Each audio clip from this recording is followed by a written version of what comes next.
नमस्कार, मैं हूं नीलू।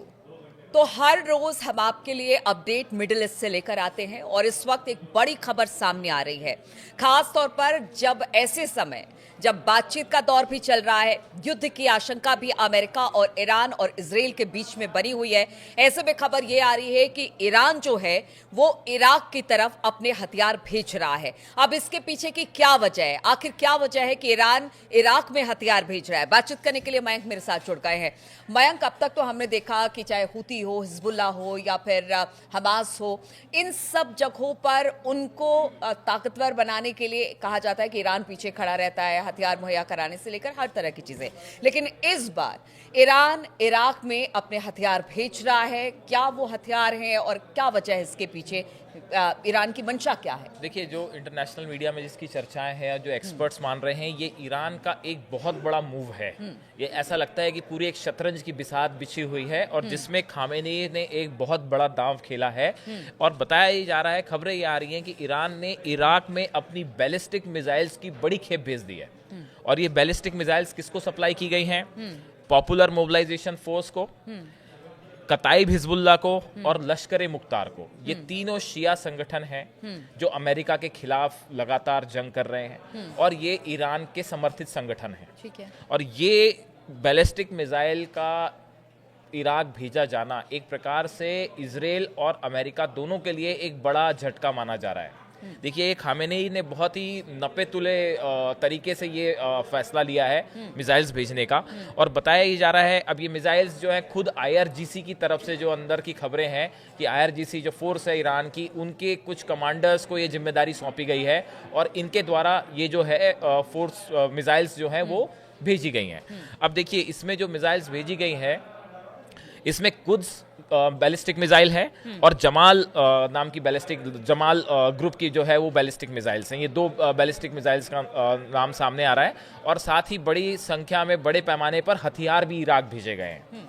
अब जो आपका सवाल था कि भाई ये क्यों भेजे गए और इसका क्या परिणाम होगा, देखिए, पिछले कुछ समय में अगर हम देखें तो सीरिया में जैसे हालात बने, बशर अल असद को वहां से हटना पड़ा। बशर अल असद जो है उनके ईरान से बहुत अच्छे संबंध थे और बशर अल असद के हटने के बाद जिस तरह से तुर्की का इंटरफेरेंस हुआ और एचटीएस के हाथ में जो है वो सीरिया का बड़ा हिस्सा एचटीएस के पास चला गया। और अब जिस तरह से इजराइल वहाँ पे लगातार सीरिया में जो है वो बड़ी ज़मीन पे कब्जा करके बैठा है और वहाँ पे जो है अपना एक प्रकार का बड़ा बफर जोन बनाना चाह रहा है, या बल्कि ये कहें कि सीरिया का एक बड़े हिस्से को हथियाना चाह रहा है। ऐसी स्थिति में खामेनेई ये चाहते हैं कि देखिए, सीरिया है, बीच में इराक है और उसके बाद ईरान है। इराक और ईरान की सीमा आपस में लड़ती है। खामेनेई का प्लान ये है, ईरान का प्लान ये है कि सीरिया के जो बेस हैं, अगर मान लीजिए अमेरिका हमला करता है तो सीरिया के बेस का इस्तेमाल सीधा ईरान पर हमले के लिए ना हो, बीच में उसको काउंटर करने के लिए हमारे जो इनके संगठन है जो कि ईरान की मदद करते हैं, पॉपुलर मोबिलाइजेशन फ्रंट है, कताइब हिजबुल्ला, लश्कर मुख्तार है, ये अमेरिका का सामना करें, ये इजराइल का सामना करें, ताकि अगर वहां से किसी तरह के हमले होते हैं तो ये संगठन भी अमेरिकन फोर्सेस पे और इजराइल की फोर्सेस पर मिसाइल दाग सके। बिल्कुल वैसे ही जैसे लेबनान में हिजबुल्ला है।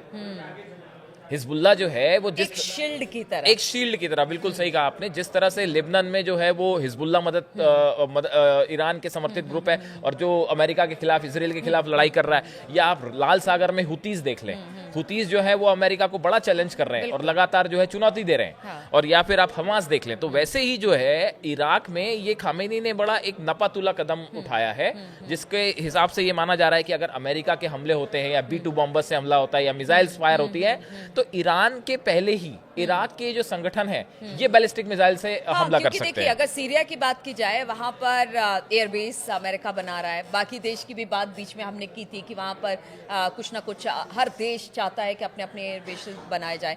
ऐसे में ये बहुत जरूरी था कि अगर उस जगह को खाली रखा जाता, खास तौर पर, तो वहां से ईरान को टारगेट करना आसान हो जाता है। ये बिल्कुल वैसे ही प्लानिंग है जैसे नेतन्याहू बफर जोन बनाने की कोशिश करते हैं, चाहे वो लेबनान हो, चाहे वो गजा हो, चाहे सीरिया हो। तो इनका जो प्लान है, तो जो प्लान नेतन्याहू का था, एक प्रकार से उसी प्लान को उन्होंने अब ईरान ने अपनाया है, और अपनाया ही नहीं बल्कि ज्यादा एग्रेसिवली अपनाया है। और अगर ये खबर सही है, देखिए इस तरह की खबरें जो है वो मिडिल ईस्ट के कई अखबारों में हैं कि ऐसा कहा जा रहा है कि ये बात सही है कि बैलिस्टिक मिसाइल्स ईरान ने सप्लाई की है।